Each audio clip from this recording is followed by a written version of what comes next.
Welcome to the How to Be Awesome at Your Job podcast, the show where brilliant professionals share how to sharpen the universal skills required to flourish at work. Enjoy more career fun, wins, meaning, and money with your host, Pete Makaitis. Hello, and thanks so much for joining us here for episode 350 with Jake Knapp. I think you'll love this conversation with Jake, in which you'll learn 1, a fresh definition for what makes a day successful, 2, why and how to set the highlight of your day before it starts, and 3, approaches to clear out distractions for laser focus. You'll find the show notes over at awesomeatyourjob.com/ep350. And here's Jake's story. Jake spent 10 years at Google and Google Ventures, where he created the design sprint, and he has since coached teams like Slack, Uber, 23andMe, Lego, and the New York Times on the method. Previously, Jake helped build products like Gmail, Google Hangouts, and Microsoft Encarta. He's currently among the world's tallest designers. So thanks to Jake for hanging out with us, and thanks to our sponsors. Check them out. And big thanks to our sponsor, Acorns. Acorns makes it easy to start automatically saving and investing for your future. You don't need a lot of money or expertise to invest with Acorns. In fact, you can get started with just your spare change. Acorns recommends an expert-built portfolio that fits you and your money goals, then automatically invests your money for you. NerdWallet.com, whom I love on these sorts of matters, gives Acorns a whopping 4.7 stars and says, quote, "If you want to make the most of your spare change, there's no better place to do that than Acorns. Head to acorns.com/awesome or download the Acorns app to start saving and investing for your future today." And we got a legal disclaimer here. It may not be representative of all clients. Tier 1 compensation provided. Compensation provides an incentive to positively promote Acorns. View important disclosures at acorns.com/awesome. Investing involves risk, including the loss of principal. Please consider your objectives, risk tolerance, and Acorns' fees before investing. Acorns Advisors LLC, Acorns, is an SEC-registered investment advisor. Brokerage services are provided to clients of Acorns by Acorns Securities LLC, member FINRA/SIPC. For more information, visit acorns.com. One sponsor to check out is Harvard Business Review. This brilliant magazine, published at hbr.org, is the leading destination for smart management thinking. Fun fact, HBR has been mentioned in 108 episodes of the show. That's because HBR has great stuff that comes up often. They've got explainer videos, podcasts, real-world case studies, and much more. I think of HBR each night that I put on my special orange glasses. Their article, "Will Blue Light Glasses Improve Your Sleep?" revealed that those who wore them reported better sleep and a 7% improvement in work performance as compared to those who wore the sham glasses. So I cite HBR anytime anyone tells me that I look silly wearing them. Now, much of HBR's content is available for free when you sign up at their site. Subscriptions that get you unlimited content cost $10 a month. If you visit hbr.org/subscriptions and enter the promo code AWESOME, you can save 10% off of that subscription. Again, to save 10% off of your HBR subscription, go to www.hbr.org/subscriptions and enter the promo code AWESOME. Now, here is Jake. Jake, thanks so much for joining us here on the How to Be Awesome at Your Job podcast. Pete, thank you so much for having me. Really excited about it. Oh, I'm excited to have you as well. And I want to start where perhaps many of your interviews have started. Your lack of a spleen. Tell us the whole story behind this. Yeah, I don't have a spleen. I lost it while playing basketball. Not like it fell out or anything, but you know, I was in high school and playing basketball. I took a really weird, hard fall, where I actually sort of got caught up with my legs caught up on somebody's shoulder and like fell down really hard. And I grew up on this remote island, not super remote, but like you have to get there by ferry boat up in Washington State. And so in order to get sort of medical care, you have to be helicoptered off the island if it's an emergency. So they did that. By the time they got me to the hospital, I had almost bled to death internally. So I had about, as it turns out, they just had to sort of cut me open, see what was going on, and they had to take the spleen out because there wasn't time to fix it. So I have no spleen, and that's the backstory. Well, that is wild. And it sounds like you play basketball hard. So maybe that is a good thing for people to learn about. Think about, this guy's a badass. You're right. Yeah. Your latest book, it's called Make Time. What's sort of the big idea behind this one? Well, to try to tie it into the spleen, I guess. Please do. We'll see if we can. That was a near-death experience for me at the tender age of, I guess I was 16 at the time. And I suppose that a lot of the idea in Make Time is it's about making good use of time. It's about the idea that we have limited time in our days and in our years and in our lives, and every day matters. And I think a lot of times it's easy for the important things to get pushed off to someday. Important work projects, important people in our lives, important hobbies or things that we hope to do or dig into or invest in. And this is a book of sort of practical techniques for making time every day for whatever's important and making attention for it so that you can really pay attention and enjoy every day. Well, that's cool. That sounds super worthwhile. Well, so I'd like to maybe get a picture in terms of the difference this research and material and insight has made for you or your co-author or some readers. Could you give us maybe a little before, after, or transformation story, case study of kind of what it's doing for folks? Yeah, it's probably best to tell my story, my experience with it. And I'm a designer by trade, a software designer. That's what I have done for about 20 years. In my life, I was building products. I worked at Microsoft. I worked on something called Microsoft Encarta, which most people probably don't remember. Oh, I do remember that. Okay. The encyclopedia on CD-ROMs? Yeah, exactly. Yes, that brings me back. Yeah, I mean, that was great, except that it was great the first couple of years I worked there. In the early 2000s when I was there, it was kind of when Wikipedia was just taking off. And so it was also, I learned a lot of lessons. I learned a lot of lessons about the business of software. Just about 15 years ago, I was really like, gosh, every day is important. I need to make the most of it. But I think that this crucial moment, and something I describe in the book that happened this was around 2012, where I'm like with my two sons, and one of them is like a baby at this point, and the other one's like maybe 8 years old, and I'm like kind of playing with them in the living room and in the evening, and it's this great like moment, right? It's like this great family moment, and I'm on my iPhone, I'm on my iPhone. I'm looking, and I don't even know what I'm doing. I'm just like unconsciously like pulling it out and like looking at my email or like, looking at Facebook or whatever. And my older son was like, "Oh, like, Dad, what are you looking at on your phone?" Just like, not like trying to call me out. Just, excuse you. Just like he was curious. Like, it must be something interesting if you're, if you're not going to be like playing trains with us here. And I was like, oh man, I don't even have an answer for that. I don't know why I'm looking at my phone. I have no good answer. And I just, that kind of thing has happened to me a number of times. But at that one, finally, it was just like something kind of clicked where I was like, man, I have been working for many years to try to figure out how to be as effective and efficient as I can at work, as productive as possible.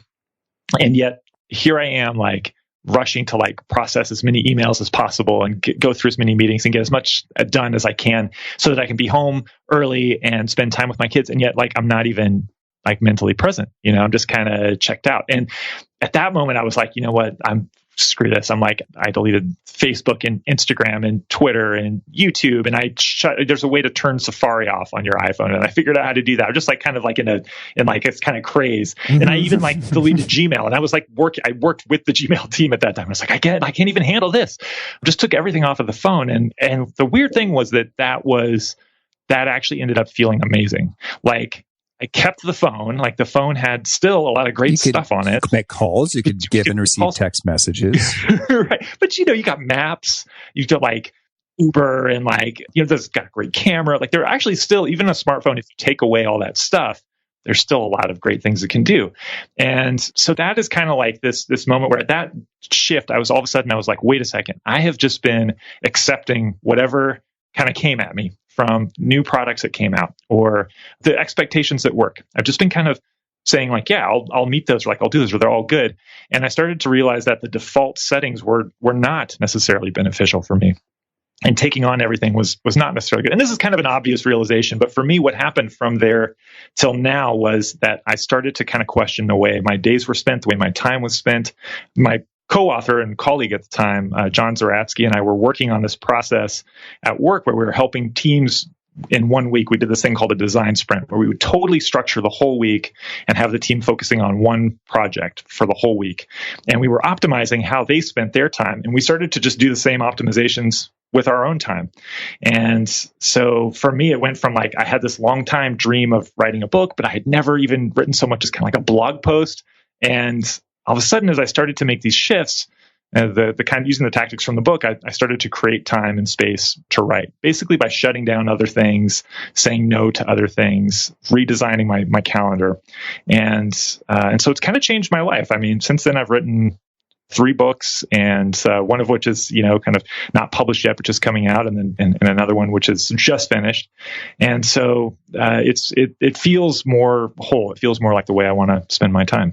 That's cool. That's cool. And so, could you say it feels more whole? Could you give us maybe a little bit more of a picture, if you could paint in terms of the before and the after? How does it feel? Because I think some folks might need an extra push or oomph of motivation, and if they're thinking, "There's no way I could do that." Yeah, and actually, I guess that's kind of I would have said the same thing if I heard this, because I've read every productivity and time management book, and often felt like there were a lot of really smart systems out there and philosophies, but for me, at least, when I applied those, I usually just ended up feeling guilty. I was like, I'm not doing that thing, and I'm still like just as overwhelmed by everything that's going on. So the simple before and after, I guess, would be that before, I used to judge my success let's just talk about work, my success at work based on how productive I was. So how well was I kind of getting done all the things that I needed to get done? And I would every day, like working at Google, like the amount of email that you receive is just astonishing, right? So like come into work, and actually maybe it's not so astonishing, I don't know. But at least when I first went there, I couldn't believe how much stuff happened on email. So I might come to work in the morning and have hundreds of emails to deal with. And then I felt like if I processed all of that email by the end of the day and got back to zero, that was like, I'm on top of my email. And if everybody who puts a calendar request on my calendar, if I can go to those meetings and help everybody with what they have going on, then like, I'm on top, I'm helping everyone on the team, and that's really good. And if I'm kind of processing through all of the to-do lists, all the items on my to-do list, and I'm on top of my to-do list, like if I'm doing all those things, then I'm being really productive. So that's kind of the before. And the after is, I still have to deal with emails. You still have to meet with people. Those things don't go away. You can't zero those out. But the after is to start with what is most important to me each day, before I do anything else, to figure out what is the one thing that at the end of the day, when I look back on today, I want to say is like the highlight of my day. And sometimes it might be spending time with my kids. Sometimes it might be there's this big sizable chunk of this project that I want to do today. But I'm going to start with that thing, and I'm basically just going to put me first on the schedule, and I'm going to do whatever I have to do to clear that out. If it means like I'm not checking my email until after that work is done, then I do that. If it means I'm going to have to push some meetings around or say no or cancel something, that's what's going to have to get done. But that thing always comes first, and it means that the chances of it getting done are they're like 95%. They're not 100%. Things happen, things come up, but that's really the shift for me, has been from trying to be productive and trying to get as much checked off as possible to trying to be really purposeful and to look for a way to do larger things, not just tasks. Oh, okay. That's cool. So you're saying now how you determine whether or not you had a success that day is whether you did the key thing that you identified as opposed to whether you did everything. Yeah, absolutely. And kind of, I guess we're pulled in two directions in the modern world. If you have an office job, especially, but I think it's very hard to escape because technology and email and messaging is so much a part of all of our lives. So we talk about this in the book about being pulled between, on the one hand, what we call the busy bandwagon, which is like this expectation of instant response, this expectation of speed, this sort of cultural norm that we have in the United States of you're going to fill your calendar as close to full as possible. And I loved your graphic in the book. Yeah, right. It's just like busy. Yeah, it's just like every single moment is busy, and sometimes it's like three things at the same time overlapping, right? And I feel like that is actually quite widespread. This notion of like being packed. And if somebody asks me at work or in my personal life, like, "How are you?" This expectation that if I say busy, that like that's a good thing. That I'm like, "Oh man, it's crazy busy," that people will say, "Oh yeah, good." Like that's, it's sort of insane. So on one hand, you've got that pull of like, okay, just a fire hose of stuff coming at you, respond to it as fast as you can, go to everything you can, like work as much as you can. On the other hand, like you get exhausted from that. And then on the other hand, we're pulled by what we call the infinity pools, which is like all of this entertainment or distraction, which is available like at our fingertips at all times and is incredibly compelling. And there's always something new. So on my phone or on my laptop or whatever, like the nonstop breaking news, the social feeds, all of the updates from my friends, all these cool things. There could always be something new. My personal email is like this, right? So there's always could be something new on there. And so these things are kind of pulling back and forth. Netflix, like all these things are just kind of like pulling you in the other direction. And once you're too exhausted from the busy bandwagon, the infinity pools pull you back. And so, yeah, that's a great point. It's like, now I'm so exhausted, but I want to sort of be entertained and rejuvenated, but I don't want to like go hiking because that's too hard. But so maybe something fun will be on the news or Netflix. Yeah, totally. And and it's not our fault that we don't have the time for the things that matter the most to us.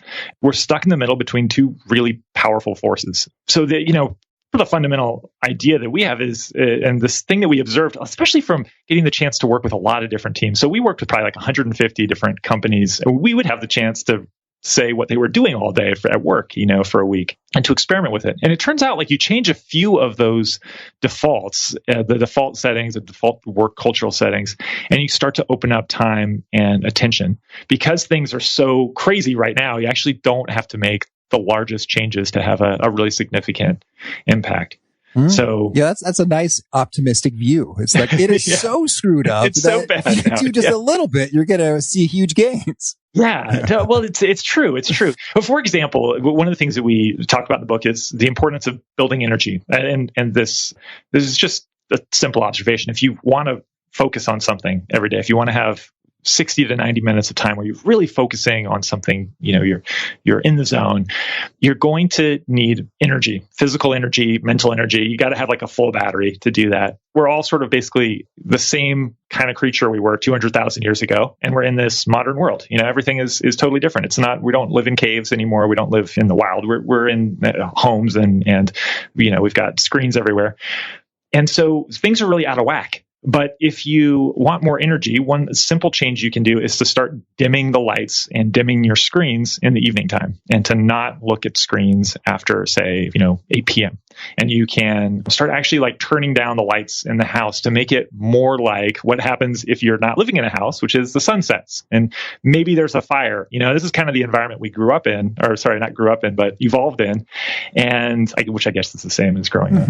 As a species.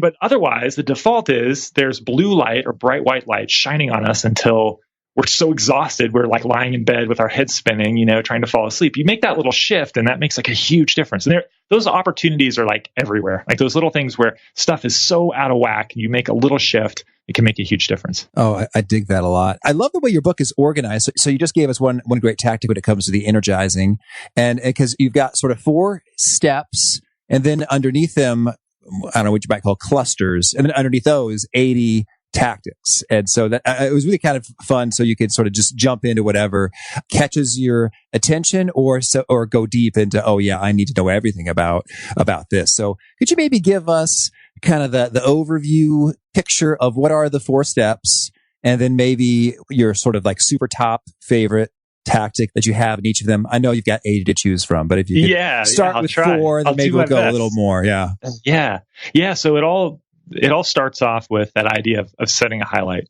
And so again, it's starting off in the morning, or perhaps for some people they do it the night before. My co-author John does it the night before, but it's looking at the day ahead and saying, okay, when this day is over, let's say somebody says, oh, hey, Jake, what was the highlight of your day today? Like I should design that. Like I should in advance figure that out so that I make it happen. I make it as good as possible. I find that actually it's pretty easy for people to get into the zone where they can just make a gut decision about what this highlight is. But at first, it's kind of assessing like, okay, is there something that's really important to me? Maybe it's not urgent. Maybe there's nobody like begging for it, but it's this project at work. Perhaps it's like really, I know it's important and I know it could easily get like kind of pushed aside. So maybe it's something from work, or maybe it's something that's just going to bring me joy. Like I want to spend time with somebody I really care about, or maybe it's going to be something really satisfying, like making progress on a hobby. Whatever it is, it's picking that thing that's going to be probably 60 to 90 minutes long. So it's not a task, right? It's like more than a task. It's not a whole big giant goal, but it's in between. And it's figuring what that thing is and writing it down. So today, like this is going to be my highlight. So highlight, that's step 1. Step 2 is... If I may, just we dig in that for a smidge. So I like the way how you distinguish that. It's not a task, it's not a goal, it's in between. It's 60 to 90-ish minutes, something that can be done within a a chunk of attention or one sitting or standing. I think we're both on standing desks right now, which is so kudos. I feel it makes you feel cool if the productivity guru thinks it's a smart move. I love my mat too. The Topo. The mat is huge. Yeah. Oh, me too. Is it the Topo by Ergo? Yes, it is. What are the odds? I did not see your mat earlier. Yeah. Well, look at us, a couple of dorks. Dork City here, but yeah. Well, no, it's fun. You can kind of, it's like a little playing a little bit with, someone said it's like a playground for your feet. And, right. I think so. Yeah. So highlight was where we were discussing, but when it comes to the highlight, so it's more than a task. It's less than a goal. It's 60 to 90 minutes. And I want to get your view on, boy, there's many, many ways that you might land upon what to highlight. What are some of your favorite, I don't know, provocative questions or criteria or guideline to say, of the thousands of things that you might choose, here are some indicators that it might really be worth a highlight? I think that one of the best ones, and if you're starting off trying out this make time framework, this is a really good one because it yields like immediate results, and it's usually pretty easy to answer. It's like, what would be the thing that if at the end of the day I didn't do it, I would be like so like pissed off at myself. Like I think like pain avoidance. Yes. I know I experience this a lot. I feel like a lot of people experience this. I hear people talk about this a lot. It's like, I can't believe that like I knew that this was the thing that I really needed to work on, and yet I was just like reacting to other stuff all day long. Like, how did that happen? And I'm kicking myself now. And so that's like probably the easiest the easiest way to find the highlight is like, what will you is regret avoidance. And like there's a lot more positive ways to do it. But yeah, it's sort of like, what would be just like such a bummer if I didn't actually do it? Oh, I love that so much. And often I sort of feel that the pain of that sort of like the next day or week. It's like, oh my gosh, I'm in this crazy rush. I'm so unprepared. I feel real dumb. Why did I handle this, yesterday or whenever I should have? And so yeah, sometimes the regret comes at the end of the day, like, oh, bummer of a day. And other times it comes later when you're reaping what you've sown. Yeah, exactly. And then, the flip side, the flip question is like, what might create like a really nice memory for the day? Like if I can like imagine like the memory, and I think for people who keep like a gratitude journal or have ever done that, I think it's hard to keep any kind of a journal consistently. At least that's my experience. But if you've ever done that and you ever like think about writing down at the end of the day something that you're grateful for, it has this nice effect of evoking these little snapshots. It's like, oh, that was really lovely when I took a walk in the park, or when I was focused quietly and I was practicing music or whatever. And I guess it wouldn't be quiet if you're practicing music, but I was focused and I was practicing music. And I think those snapshots, like what would be a really lovely snapshot from my day? That's another kind of provocative question that can help, and often helps me. Thank you. Okay. So we talked about highlight, and then what's laser? Okay. Laser is about clearing out distraction, creating some space so that you can focus on that thing.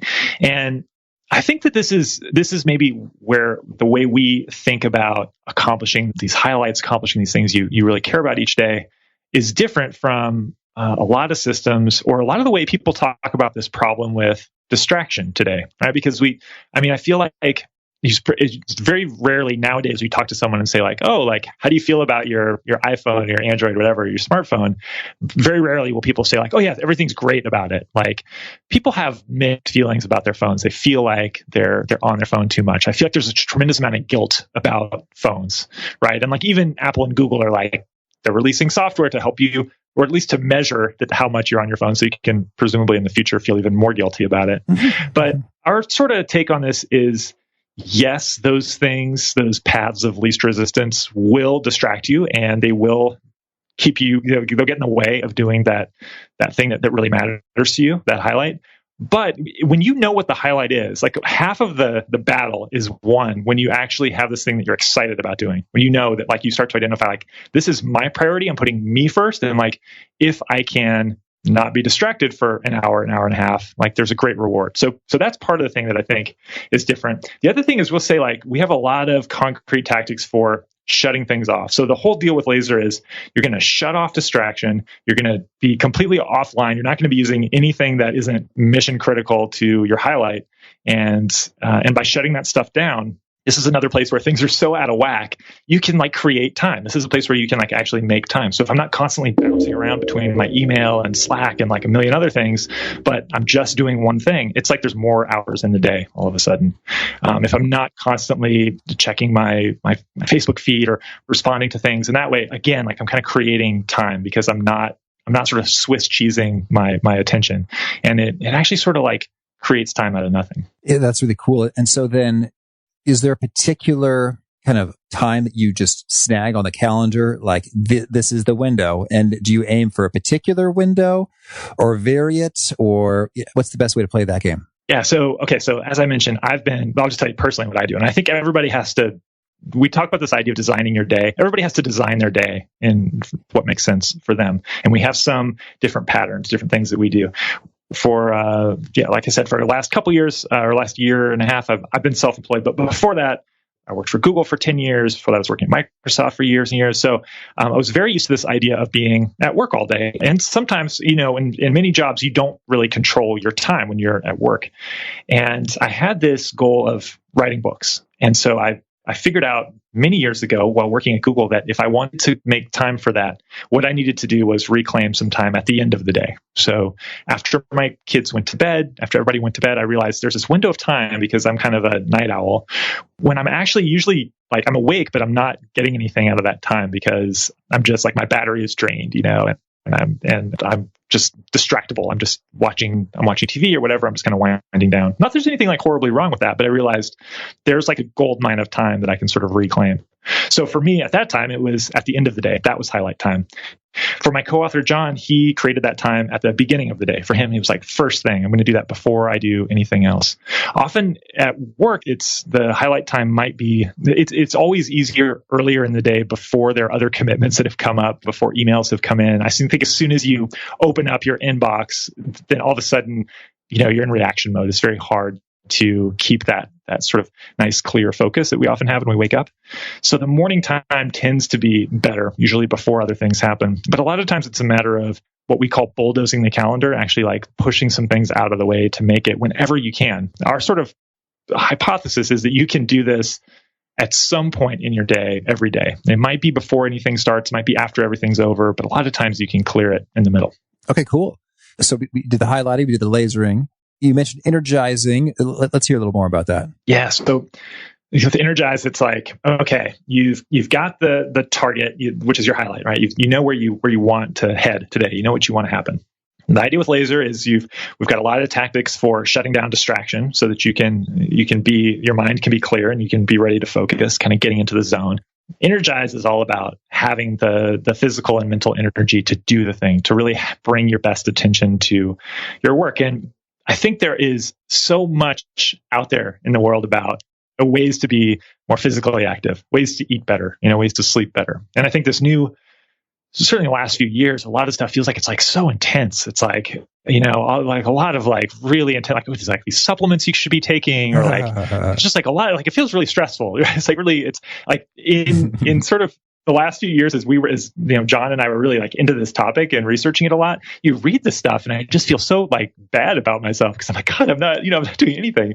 And so our kind of principle is like, look, if you just do a little, you get a huge amount of reward. Like just do a little, that's fine. And if your goal for getting more physical activity is that you want to improve your cardiovascular health, or you want to live a few years longer.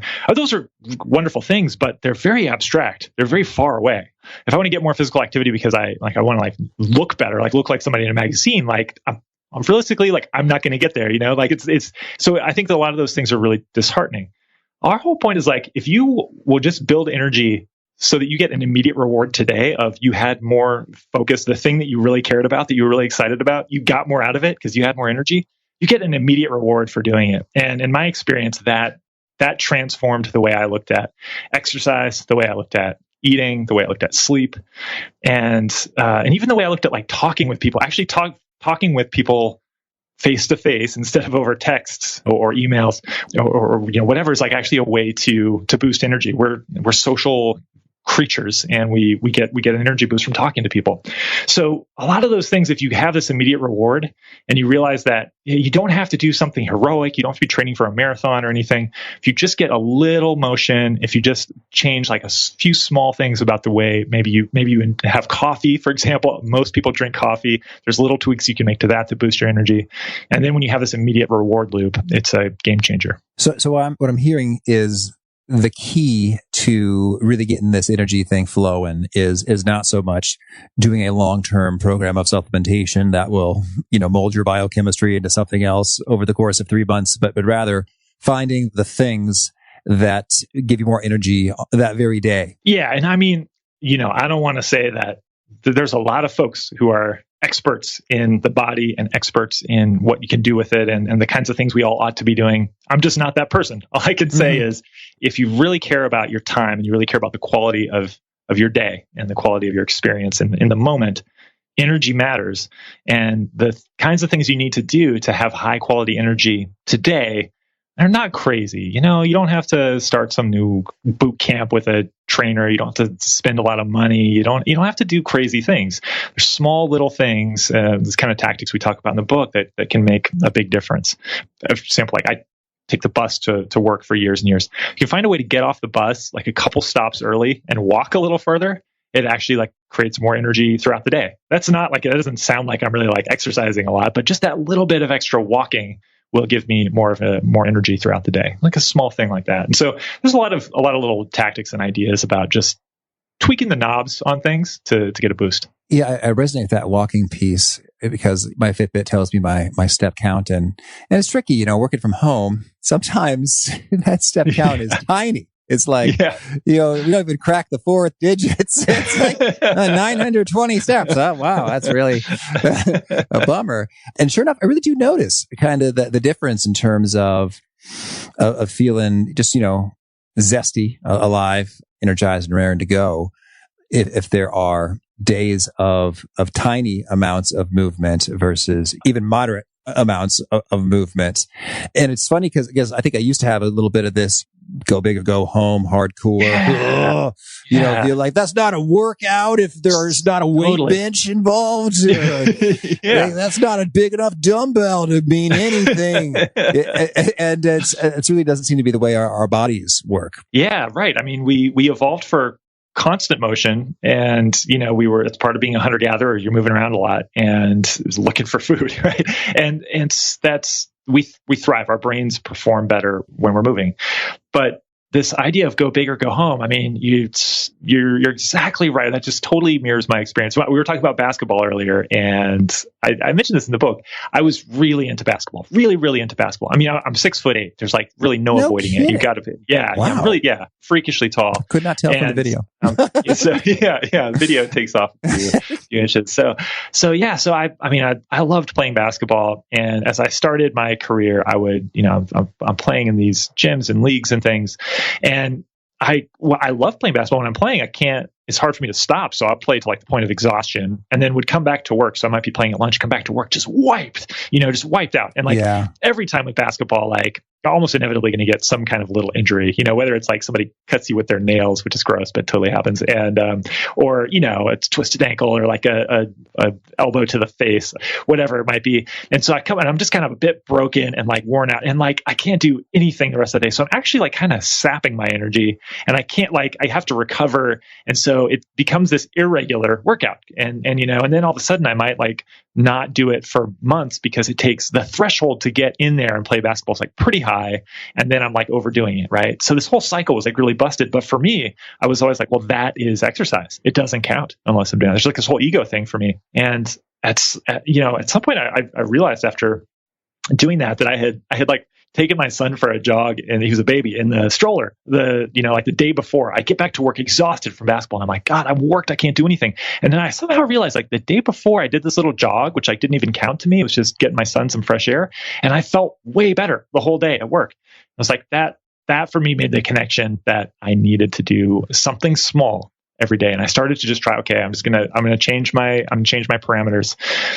The small everyday thing is great. It's fine. Like we don't have to be ultra marathoners. We don't have to be doing anything heroic. We don't have to have 8-pack abs. Like it's all right. That's good. That's good. And I wonder any kind of guidance or threshold when it comes to that amount of motion that's just right. Like not so trivial that it makes minimal difference and not so big that you're just wiped out from having done it.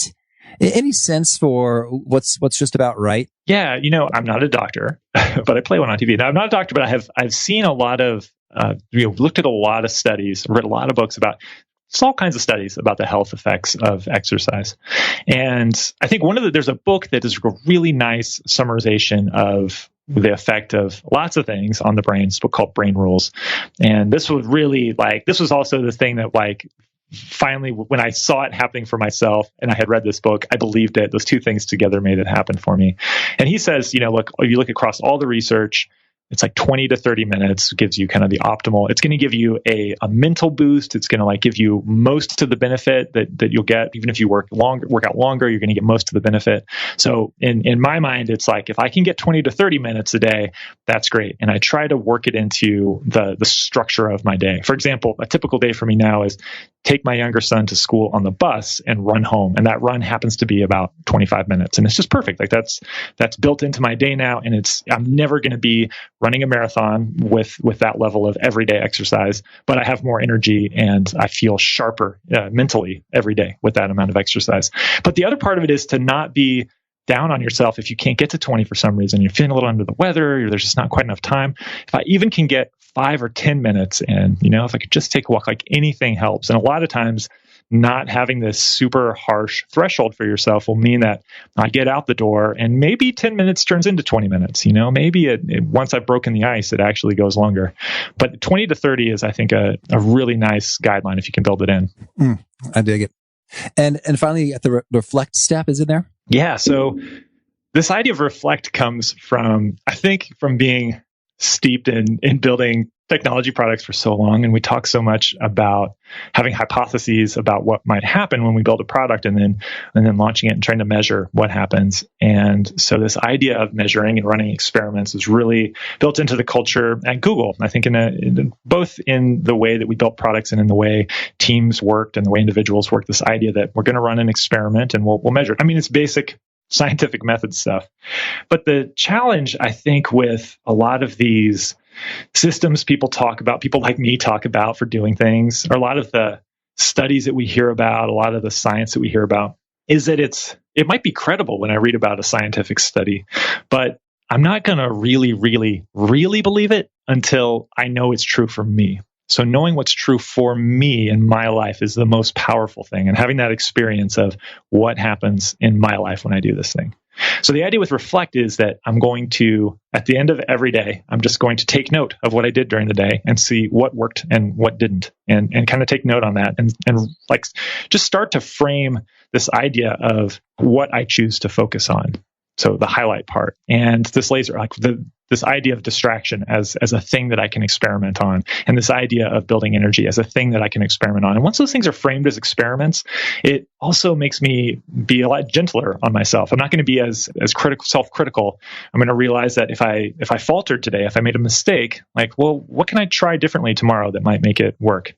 And this is not something that you have to do for your whole life. You don't have to constantly at the end of every day be filling out a form.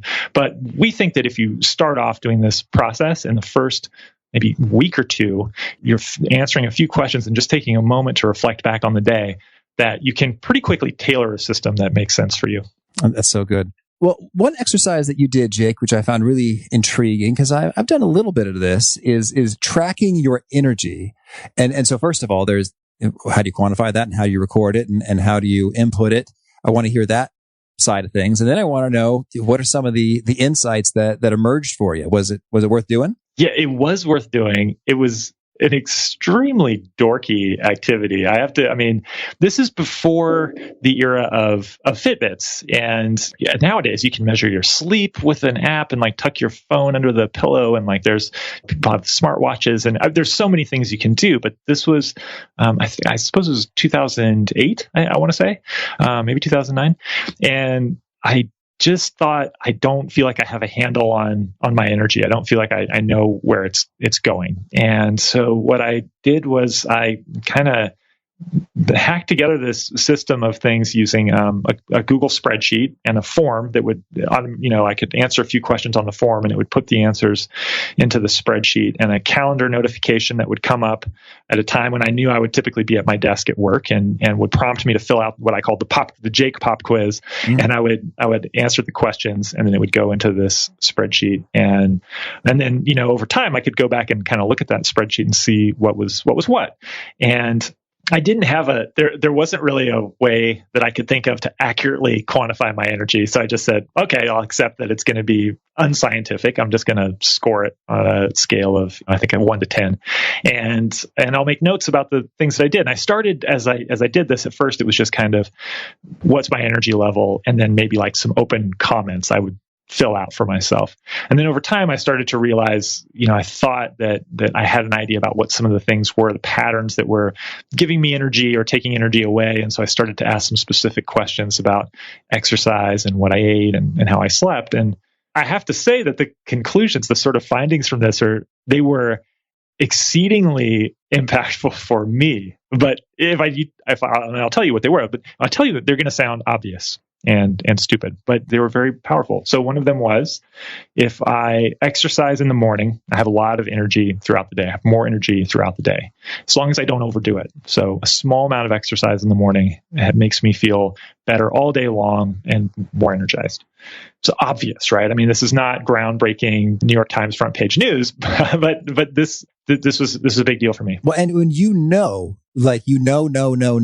it's true for you, having seen exactly. it with your own logs, right? You're now absolutely convicted, as opposed to, a study suggested, like you said earlier, a study suggested that this is good. Like, okay, yeah, well, maybe I'll give that a shot. It's a very different level of oomph internally. Yes, totally. And, my usual experience of reading a study about health is to be like, oh, interesting, and then also feel bad about myself. Like, that's the mental pattern. I mean, I guess it was like neurotic, but I'll like read about it and be like, oh, that's interesting. And like, oh man, like I should really do that. Like, but I should really do that. Like, it just doesn't happen. Like, and it just makes, I just don't feel good. So this was like, oh yeah, when I do that thing, like when this happens, I don't know, it was just a much more concrete way to introduce that idea into my head. So it was something I knew already, but I started to believe it.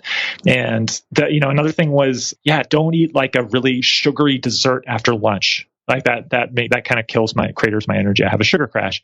Pretty obvious. Like I don't think anyone would be like, wow, I can't imagine that having like a sugary dessert after lunch would make you not feel good. But lo and behold, that was really useful for me to kind of hone in on. And so it was insights like that. They're things that are really obvious.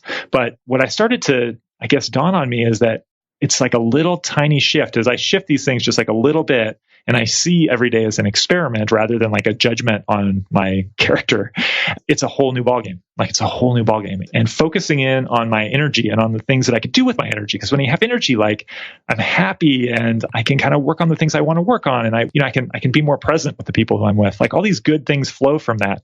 Again, it makes this like instant, like positive feedback loop. I'm getting good results right away. I don't have to wait months and years for this like health habit to pay off. That's awesome. Well, we could talk at length about 80-ish tactics. So maybe I'll just hit the one that you mentioned earlier. What's the thing you can do with your coffee, your caffeine, for better energy productivity? The number one thing that you can do is to figure out what your cutoff time is. And this is, I know that this is true, and I know that it does not sound very thrillingly new and fresh, but if you talk to doctors, I mean, it's just like talk to, like, if you know a doctor and you talk to a general health doctor, you say like, what's like one of the number one things people come to you for? And like a lot of doctors will tell you, I have a couple friends who are doctors who both say like, yeah, like the number one thing people often struggle with is sleeping. Like they have a hard time falling asleep. And so a lot of people come to the doctor for that. And you say, okay, well, so what happens when somebody comes to you because they're having a hard time sleeping? I say, well, ask them like, when's the last caffeine that you have during the day? And the answer is often either that they don't actually know when it is, or they know when it is, but they say, but it's not that, it's not caffeine. And it doesn't affect me that way. It doesn't. Yeah, it doesn't. Yeah, it's fine. And the truth is that caffeine affects everyone differently. It does affect everyone differently. So it might not be that, but there's a good chance it is, because caffeine stays in the bloodstream a lot longer than we think. So, I mean, well, doctors, scientists know how long it stays in it, but like, I don't know. I don't consciously think about how long it stays in the bloodstream. So, like 4 hours, the way you metabolize it varies by person, but typically like even like 4 hours after you've had the caffeine, or like, the half-life is really long. So you might have coffee at 4 and then be going to bed, and you still have a lot of caffeine in the bloodstream. And the caffeine is blocking the thing that makes us groggy. So there's this little like molecule that's supposed to bind to the receptors to tell us that it's time to go to sleep. And if the caffeine's still there, like, it's going to mess with your sleep. And then this creates obviously this compounding effect. You have a hard time sleeping one night, you have lower energy the next night, you need more caffeine, and it's problematic. And so that's a big one. But really, like, I guess the bigger thing is just, if you identify caffeine as, because most of us consume caffeine in one form or another, which means we're addicted to it. Most of us are addicted to caffeine. And so you don't have to stop drinking caffeine, but if you're aware that this is this really powerful effect on your energy, this drug that we're taking in our system has this really powerful effect on your energy. And I'm a coffee drinker myself, but if you know what it's doing and how it works, and then you can design the way you use it so that you have your peak energy when you want it. You're not drinking caffeine when you're not going to be really getting a benefit from it, or actually harming your energy level. It makes a huge difference. And is there maybe a starter, a rule of thumb you might try out? Starter pack. Yeah. The starter pack for it is to wait in the morning until like maybe 9:30 to have your first cup of coffee. Because when we wake up, we have cortisol that kind of, naturally, it's a stress hormone, which is naturally higher in the morning. It's going to kind of rouse your body up and wake you up. It's kind of like how our body naturally wakes up. And so if you have caffeine then, like while the cortisol is ramping up, it's kind of wasted. You're getting the lift from the caffeine you were going to get it anyway from your body. But what happens is, if you have coffee first thing in the morning, your body comes to be accustomed to that, and it's going to produce more of the drowsy causing molecules, so that you're going to feel drowsy, you're going to feel groggy, or you're going to have more sort of withdrawal symptoms in the morning, and you're going to need the coffee just to like fight the withdrawal symptoms. So it's kind of wasted. It's basically, I think of that first coffee in the morning as being really wasted. So unless if you really enjoy that, if you get some satisfaction out of it as a ritual, that's fine. But you should know that like you're kind of causing yourself trouble for nothing. So 9:30 a.m. is like the range of like the first cup of coffee. And then I think for most people, it's smart to maybe start with like 2 to 2:30 p.m. as like the last cup, and then see what happens. If some people can go a little later than that, but I usually think of that as like the coffee window. And I think one of the key things is having coffee before you crash. So before you get tired, once you're already tired, this is like a really big deal. So I have a friend who's way into coffee, and he's basically read like every study. He's started a couple coffee companies. He's like bought beans in Central America. This guy's just like way into coffee.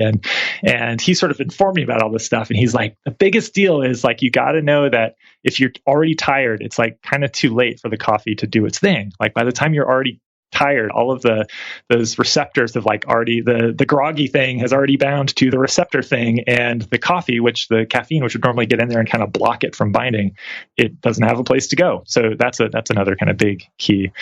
Caffeinate before you crash, and start a little later than you think and end a little sooner. Okay. Thank you.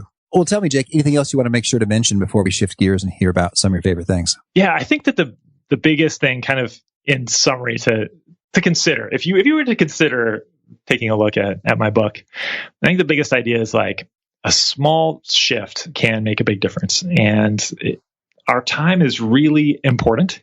It's all we have at the end. Like all we have is our time, and all we have is our attention. That is what our life is made up of, time and attention. And if a day goes by when we're constantly distracted, we sort of lose that day. If you're willing to try a few experiments, I think that you can get more out of each day, and it doesn't have to be a huge, dramatic life shift. It's really small things that can change the balance of the way those moments are experienced. Awesome. Well, now could you share with us a favorite quote, something you find inspiring? There's more to life than increasing its speed. And it's a quote from Gandhi. Oh, cool. Thank you. And how about a favorite study or experiment or a bit of research? There's a study from Berkeley, and I can't remember the author's name at the moment, but it's basically like when you interrupt someone, it takes them on average 23 minutes to get back to the task that they were working on, which is just astounding. Like 23 minutes. That's so long. That's like a significant part of the day to take 23 minutes to get back to the thing. I think it's like this wonderful number that seems both astonishing and also extremely true at the same time. And so I love that one. Oh, thank you. And how about a favorite book? My favorite book, one that really sort of changed my view on things, is this book called Made to Stick by Chip and Dan Heath.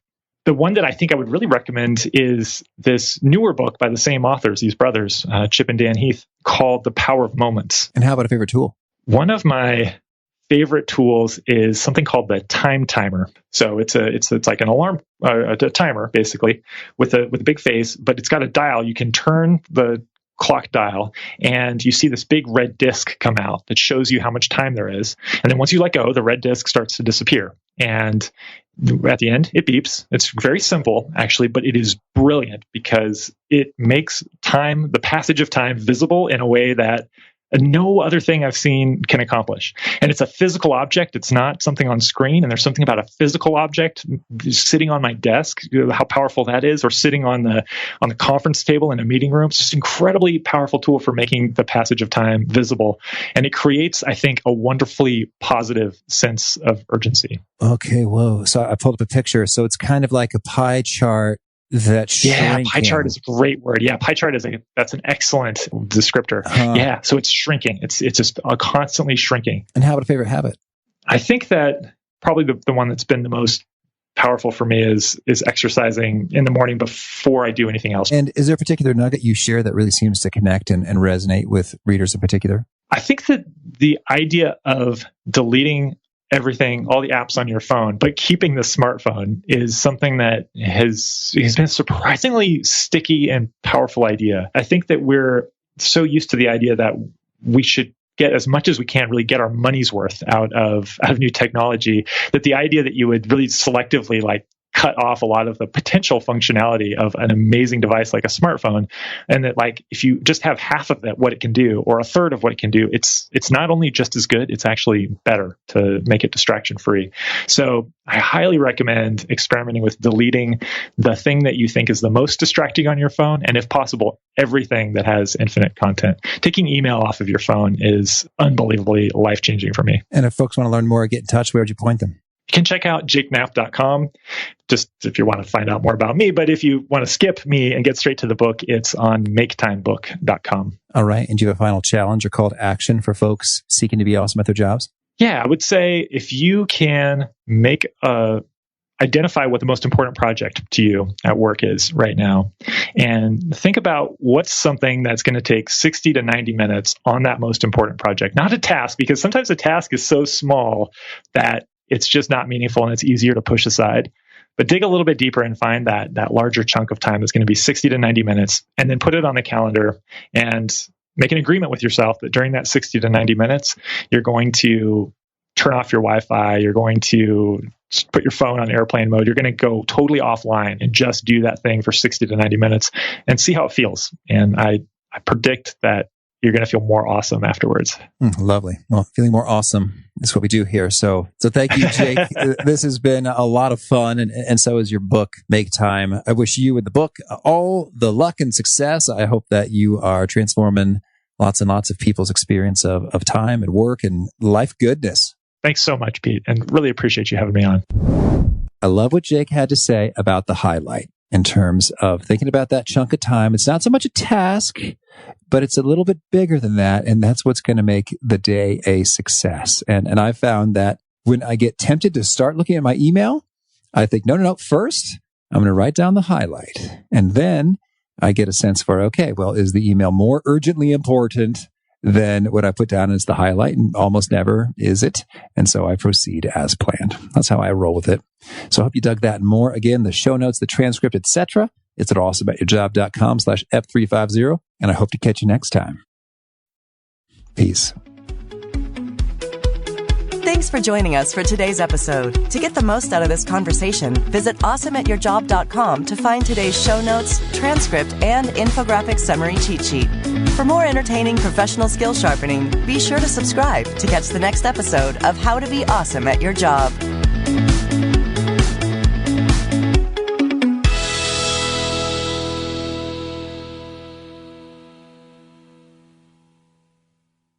Look around. You can find cars like these on AutoTrader. New cars, used cars, electric cars, maybe even flying cars.